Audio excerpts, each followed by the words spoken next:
Recent గా కర్నూలు దగ్గర bus accident జరిగిందని మన అందరికీ తెలుసు. అసలు ఎలా జరిగింది, ఏం జరిగింది అంటే October 24 night around time 3 AM అవుతుంది. హైదరాబాద్ నుంచి బెంగళూరుకు వెళ్తున్న ఒక ప్రైవేట్ స్లీపర్ బస్సు కర్నూలు దగ్గర చిన్న టేకూరు విలేజ్ దగ్గరకు వచ్చింది. ప్యాసింజర్స్ అందరూ కూడా మంచి నిద్రలో ఉన్నారు. సడన్ గా ఒక సౌండ్, అదేంటంటే బస్సు ఒక మోటార్ సైకిల్ ని హిట్ చేసింది. ఆ బైక్ బస్ కింద స్టక్ అయింది, డ్రాగ్ అయింది, అలాగే స్పార్క్స్ కూడా వచ్చాయి. 5 seconds లోనే ఫ్యూయల్ ట్యాంక్ ఇగ్నేట్ అయ్యింది. బస్సు ఒక ఫైర్ బాల్ లా మారిపోయింది. ప్యాసింజర్స్ అందరూ కూడా మంచి నిద్రలో ఉన్నారు. స్మోక్ ఫుల్ గా స్ప్రెడ్ అయ్యింది, ఫైర్ చుట్టూ తిరిగింది. కొన్ని సెకండ్స్ లోనే బస్సు అంతా ఫైర్ ఫుల్ గా స్ప్రెడ్ అయిపోయింది.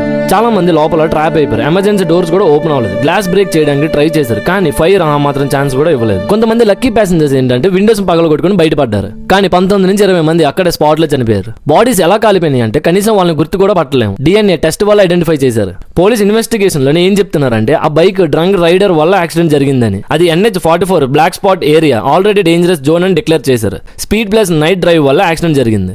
రోడ్డు మీద ట్రావెల్ చేస్తున్నప్పుడు ఎంత జాగ్రత్తగా ఉంటే అంత మంచిది. ఎందుకంటే మనం ఎంత సేఫ్టీగా వెళ్ళినా కూడా అవతల వాళ్ళు అంత సేఫ్టీగా వస్తారని నమ్మకం లేదు. ఒక చిన్న ఇన్సిడెంట్, ఒక చిన్న స్పార్క్ 20 మంది జీవితాన్ని గాల్లో కలిపేసింది.